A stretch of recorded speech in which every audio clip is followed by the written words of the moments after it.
In a world full of conventional Hollywood cliches and recurring lackluster sequels, one critic has seen it all, who can provide you with all the movie news, opinions, and reviews that could very well save humanity as we know it.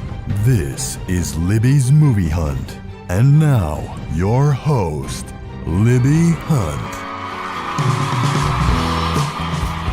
Hi, welcome to Libby Hunt. I'm your host, Libby Hunt, and in the along with my producer, Kevin E. Hello. And in the studio today, we have Angel Nigam and Roni Akarate. Akarati. We'll chime in. Roni Akarati and Angel Nigam. Okay, I'm just going to say Angel and Ronnie. I'm Right. working on it too. I think we got it. Well, they're here talking about their movie, Growing Up Smith, an independent film that is premiering tomorrow night here all across the country. It's opening. It's opening in 5 cities, limited cities. February 3rd, which is tomorrow, Yes. Friday the 3rd, and then we are expanding the following week to 15 cities. On the 10th, and then expanding beyond that. So. Well, I saw it last night, and I thought it was so unbelievable. It's such a great story. So it is. You are writer, producer, co-writer, co-producer, and star of it. Really. I'm a co-writer, producer, and one of the actors in it. Yeah. So how hard was that wearing all those hats? It's a lot of hats and a lot of being able to do time management, I guess. You know, you have to focus on one thing and then know that as soon as you finish this one little task, you're going to have 10 other tasks ready to, address right off the bat. And it's always putting out fires. That's what it's always about, right? Exactly. Fires are ablaze around you, but you got to get this one out first before you can go to the next one. I'm so impressed. Is this the first time you've done that? As a producer, writer, yeah. So amazing. I've been working as an actor for over 20 years, but yeah. And Ronnie, it's your first role, right? Yeah, it's my first role in a feature film. Feature film. You're a natural. Thank I you. see big things for you. So do you Yeah. have something lined up next? Right now, I just have some TV show guest stars that are going to be releasing soon. One is an NBC sitcom called Great News. Mm-hmm. But I want to do more movies like Growing Up Smith in the future. So, yeah. How fun to get your first starring role. Yeah. And you had an accent in the film. Yeah, I did. That actually came because when they were casting for the role of Smith, I was in India, and my cousin, he was learning English, and one of his homework assignments was to speak English at home, and I was the only one who spoke English other than my mom there. So I kind of copied his accent and used that for the audition. Oh, you did great. But so you grew up in the United States. Yeah, I was born and raised in Chicago. Okay. And you grew up, you were born in I was born India. in India, but raised in Connecticut. Came over at like age 2. Yeah, exactly, at age 2. yeah. Yeah. So are you trying to calculate? Oh, I haven't Yeah. told you what year I came No, over. no, I saw. But I'll tell you, I came in but 67, 67. so I'm 51, yeah. Yeah. Well, the character of Smith in the movie, and you play Smith's father, their family came over when he was about that age too. Yeah. Also, too, as a child. We don't No, actually really you don't really touch on say. it, It's but been about a year. a year or so, because this is like another Halloween that's coming around. We've seen it before. We didn't want to be very specific about it. We did want him to have an accent, and the sister, who's now in her teenage years, we wanted her to be the one who's been more exposed and more embracing of the American yeah. culture, and She so was her beautiful. accent was a little less. It's diminishing, I noticed that. Yes. Was this movie anything like you're growing up? Like, Oh yeah. I mean, because you came over at in 67, but I grew up in the 70s and 80s. And for me, we came, it was a family of 5 of us, my 2 older brothers and my mother and her father. We came here with the intention of only being here for 6 months, but my father got a full job. I mean, it was a sabbatical, and it became a full-time job at a university in Connecticut called Quinnipiac.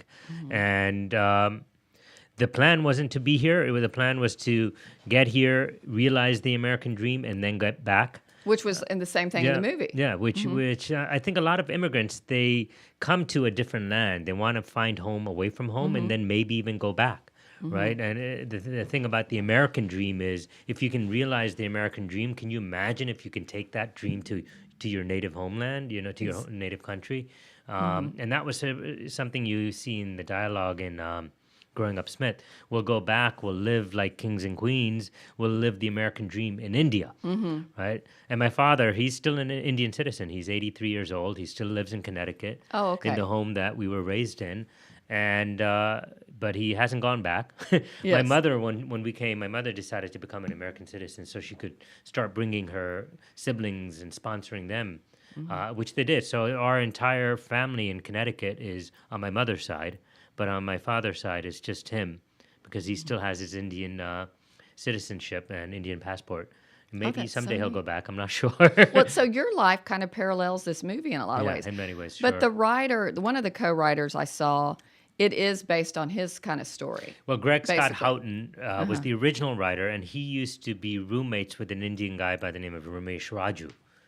And it was his story. So it was Ramesh Raju's story initially, and when they brought me on board to attach me as an actor, I came on board with the intention of just playing the role of Smith, but it took us so long to make it, I ended up playing the dad. Yeah. Well, I saw that it was in, I call it development hell for like 9 years. Yeah, 9 or 10 years. Yeah. Because I've produced a couple things, and just getting an independent movie made is tough. Well, I think the toughness is, quite honestly, simply put, it's money. Getting the money together, Getting the right? money. Ultimately, we got a financier out of New York, the hedge fund industry, who had it on his bucket list to make a movie. And it's Isn't that I'm neat? glad we were, fit that bucket list of his. So. Yes. It was great. Yeah. It was, my favorite kind of movies are independent films. They're my favorite, and I just loved it. But I hope that more, since it is an independent film, I hope a lot of people will see it. You know? We call this an independent film with commercial legs, right? Exactly. We think it has the ability to reach mainstream audiences. What we always talk about is the movies about universal themes, 3 universal themes: growing up in a small town, childhood heroes, and first love. Yes. And it's told from his 10-year-old Indian immigrant perspective. right? Yeah. I love that his hero was Jason Lee is one of the stars of it also, who actually hails from Denton, Texas now, but famous for My Name is Earl. But I love that he was such the little boy Smith's hero, because he was kind of a character. One of the funniest lines in the movie you say, as an adult, you're like, he and his wife are the talk of all the Bible studies around town or something. But you thought that was so funny. Yeah, I mean, to me, Butch was like the ideal American cowboy. Exactly. So I just wanted to be him. I wanted to do the things that he did, because I wanted to become a true American. Exactly. Well, and beyond that, he doesn't want his father to be the type of father that I am, which is authoritative and got to study, and focus on the traditions of our homeland.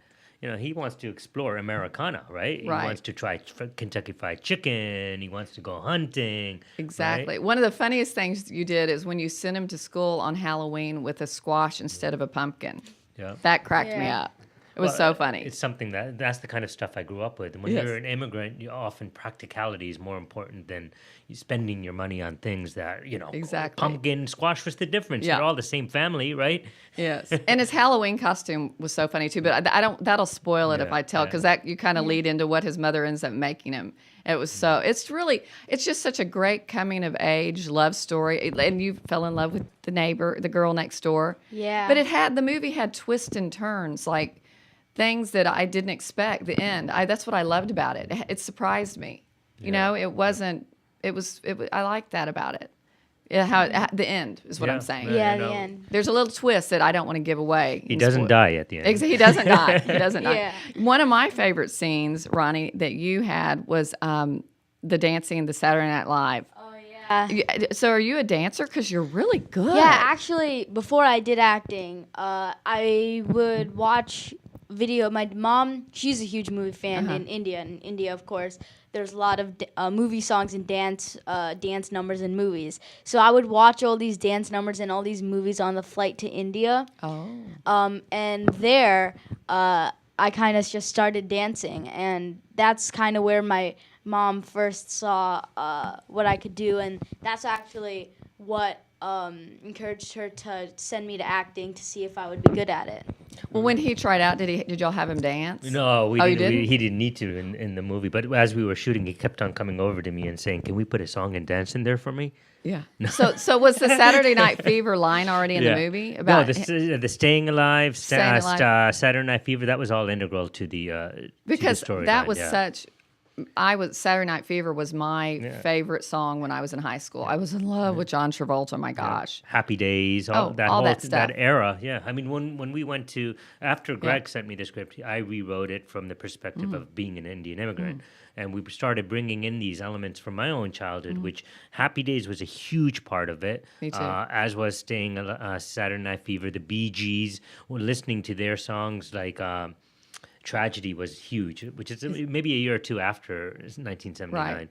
But we needed to incorporate what was Americana then, right? Oh, you hit it just perfectly. And I think music is such a, pop culture is such a major part of our memories of childhood, right? I just loved it because it was my kind of childhood. I was in high school like 75 to 80 or 76 to 80. So that was my time. So that was fun. So tell us about the other stars in the movie. There was who plays your love interest, the neighbor. Oh yeah, Amy.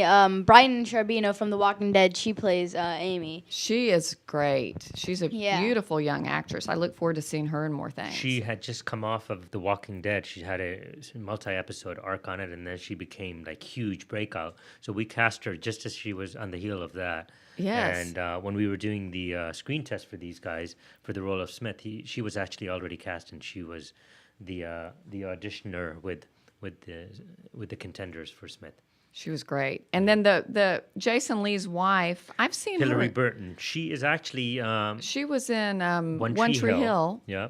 And she's also known for a spelling bee movie called God, it's on the tip of my tongue. Oh, yes. I saw that. Aquila's, it's on the tip of my tongue. But anyway, she's known for that. She's also known for Grey's Anatomy, and she's married to Jeffrey Dean Morgan, also from The Walking Dead. That's right. But she's been around She's great. For a long time. Yeah. Well, and Jake Busey, Gary Busey's. Jake and I had worked on a movie together called The First 20 Million is Always the Hardest back in 2001. And when we were casting this, we had a star name, which it didn't work out, scheduling issues and stuff, and I needed to replace that with it's a cameo role, but we needed some kind of a star name in it. Yeah. And out of the blue, I called up Jake Busey, and the next morning he was on a flight Isn't that great? to New York. Yeah, he was great in it. I would have liked to have seen him more in it. I'm a fan of his. A few more minutes, okay. Well, I just think it is so good. Did y'all do any improving?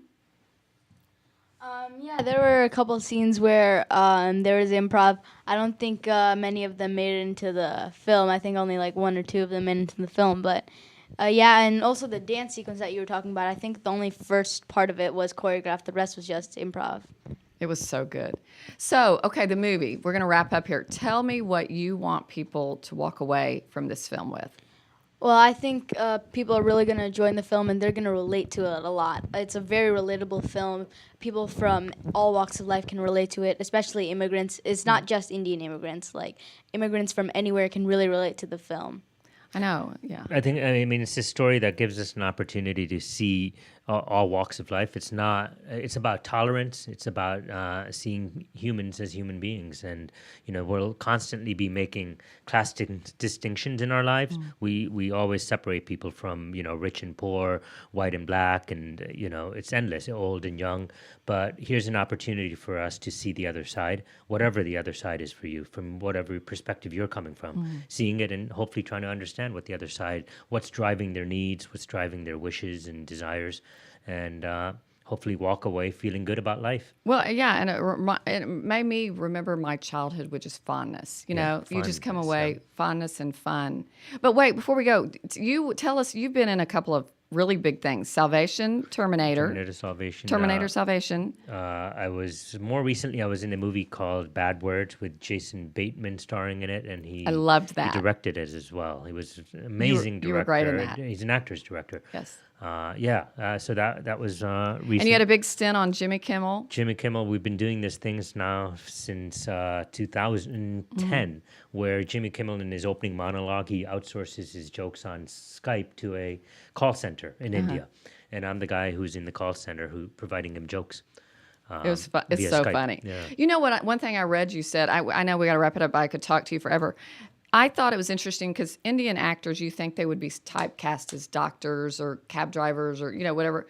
But you said Al Pacino is always typecast as a Italian mobster, but he always makes his roles different and nuanced. So, I think as Indian actors, there's so much you can do. Well, I think he was also a Cuban mobster. I just want to point Yeah. out. That's right. Scarface, right? Scarface. Yeah, I mean, the idea is that the roles that they're playing, whether it's a drug pin, or whether it's a cab driver, convenience store employee, doctor, whatever it is, the profession isn't what's defining the role. It's the fact that there's a 3-dimension to the characters, whether there's a beginning, middle, and an end, whether they're significant and substantial to the story arc. That's what makes a role, I think, impressive. Versus if it's an Indian playing a role which doesn't have enough of a development to it, and it's just you come in, you have that line. If you're let's say you're a cab driver and you're taking, you're going to 42nd and 10th Avenue. Okay, here you go, and that's it. That's the extent of your role. There's no opportunity for 3 dimensions. So the goal as storytellers is for us to incorporate all walks of lives into 3-dimensional roles. I think it's great. I think it's great. You know what I love about Indian actors? I feel like y'all have such a great sense of humor. Oh. I'm a big fan of Bollywood and Indian films because I go see everything, and I think I find a lot of humor, and I love funny movies. Okay, but here's my deal. My movie, Libby's Movie Hunt, I have a rating system. Okay. It's popcorn worthy, half popped, or bag full of kernels is how I rate things, and I give this a very popcorn worthy rating. All right. Your film, Growing Up Smith. So everybody out there, check it out, Growing Up Smith. And you won't be disappointed. We're opening tomorrow, Friday, February 3rd, in New York City, Hamilton, New Jersey, Chicago, Silicon Valley, Santa Clara. Here in Dallas, we're opening at the AMC Frisco. AMC Stonebriar in Frisco. Y'all and then on February 10th, we're expanding Pennsylvania, like Philadelphia, Boston. Also, Grapevine Mills here. Grapevine Mills here, AMC Grapevine Mills. And we continue to expand Friday and Saturday night. Attendance is key because Monday they make decisions on expansions. Okay. So if you want to see the movie, we highly encourage you to go see it on Friday or Saturday. Also, one little pitch. If you have pictures of your immigrant story, your uncles, your parents, your whoever, wherever you came from, especially family pictures of growing up in anywhere, USA, we ask you to send it to growingupsmithphotos@gmail.com, and we're going to try to get them up on the Facebook page for Growing Up Smith. Well, that's so relevant right now with immigration and stuff. Well, good. Best of luck. I love it. Everybody go tomorrow night here in Dallas, across the country, and check it out. Thanks for being here. Appreciate it. Bye. Okay.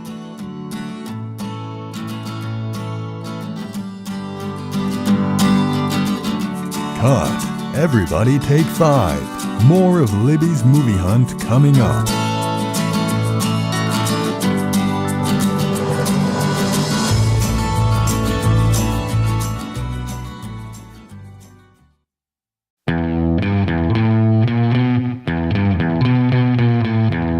You're tuned into Libby's Movie Hunt.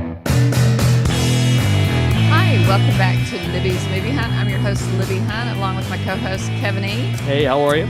Good to talk again. So we were just talking to the actors, the stars of Growing Up Smith. Anjul Nigam and Ronnie Akarate. It's such a great little independent film, Growing Up Smith. It premieres tomorrow night at the Stonebriar Frisco AMC. So y'all, please go check it out. It is totally over-the-top popcorn worthy. I really loved it. I think they said it'll also be at Grapevine Mills AMC.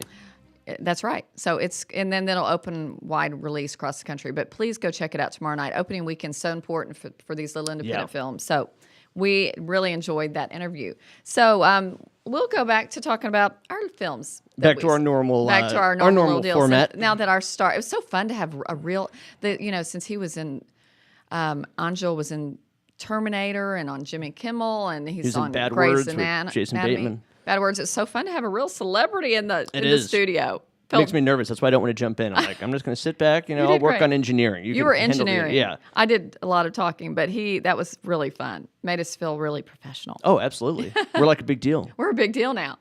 I should have gotten his autograph. Well, we got a picture, so Yeah, that's that's a good good. point. I didn't think about that. Nobody gets autographs anymore. You should have brought us some Oh, you autographs. should have gotten your picture. Yeah, I didn't think of that either. Oh, well. I was just worried making sure everything was everything going. ran smoothly. It went great. But okay, so let's go back to the movies that we've seen. We haven't seen a lot because there's not a lot out right now. But True. I saw Split last week. Kevin, you didn't. I gave it mildly popcorn worthy. What did you think? I am actually going to agree. Mildly popcorn worthy? Mildly popcorn worthy. Not as entertaining as I was expecting. I know. I enjoyed it though. I still thought it was good. I'm glad I went and saw it, but it's not what I was expecting. Did you understand it? I did understand it. There's a lot of really weird psychological stuff in it, first of all. Things like, because I didn't realize there was a psychiatrist character. They don't allude to that from the trailers. What do you mean? And you're not on the screen. You need to be seen. Oh, that's true. You're right. I forgot about that. I forgot I'm talking. I want them to see my cute Kevin. And they discussed some things that I had never heard of, and I actually ended up going in and looking it up to see if it was true. Like when she was saying that there were people with split personalities, like when they switched to a blind woman could have a personality where she can actually see. And I'm like, is that true? Is this stuff really real? I mean, all this, like I'm fact checking it because I don't know how authentic it is. Right. Well, I think that's what was not very believable about it. I believe people have multiple personalities. I believe that. Do you? Yeah. I mean, I've never heard of somebody having that many. 23. Yeah.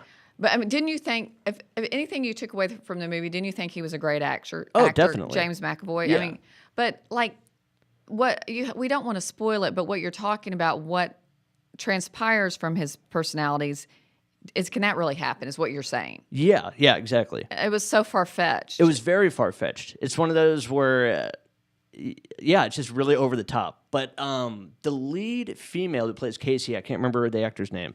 She was in Morgan. She was great. She's so interesting looking. Yeah. She was good, but I half popped. I mean, I really can't recommend it, and I'm a big fan of M. Night Shyamalan. I would still recommend it, and I did enjoy the twist at the end was good, which I don't want to give away for people, but it's But see, did you understand the yes. twist at the end? Okay. Yes, it is a callback to an earlier film.